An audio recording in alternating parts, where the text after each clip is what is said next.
很狠我那一天呢，毕业以后，我拿了毕业的证书的那一天晚上，我就跑到台北去找我姐了，非常严，对。然后我们出门啊什么都要交代得很清楚，对，都要报备的。对，然后跟谁在哪个同学家写功课啊，跟谁出去吃冰啊，那时候都很流行吃冰、刨冰啊，对，都要交代得很清楚。那有因为这样就是因为这样，因为太严了，所以跟爸爸或是妈妈发生一些冲突？基本上我们好像都很乖爸爸说什么，妈妈说什么就很听话。对，好像还好，他会反抗。只有一次，那是我国中毕业之后，然后因为我那时候很爱唱歌，然后我爸爸不支持我唱歌，因为他觉得说，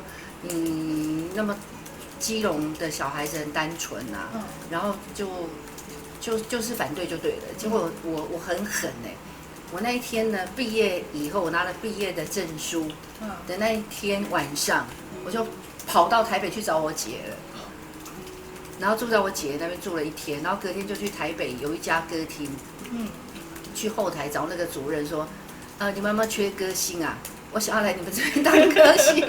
对后来我一天没多久就被我爸抓回去了，我爸就到处去问然后就问到说，原来我跑去我姐那边了，结果那天晚上就被抓回去以后，我爸就想说，看到我对歌唱的那种热情跟那种坚持啊，跟那种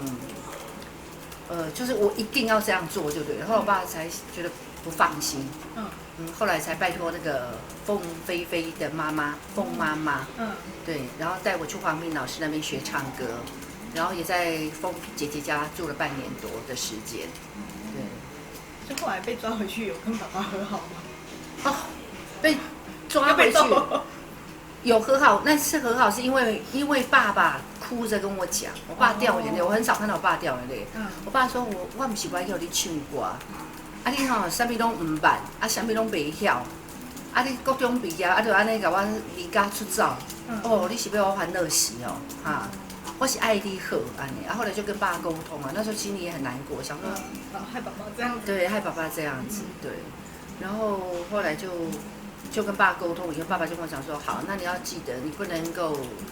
喝酒啦、抽烟啦、什么打牌啦，然后不能乱交男朋友啦，对，等等啦，就是跟我先约法3章这样子，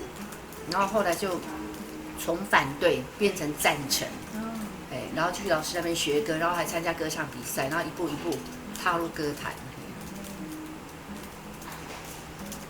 所以那算那个时候，应该算是你最叛逆的时候吧？对，国中刚毕业那时候很叛逆，对，就是很爱唱歌对，然后很执着。会觉得那时候太冲动吗？会，现在想起来觉得好可怕，很可怕。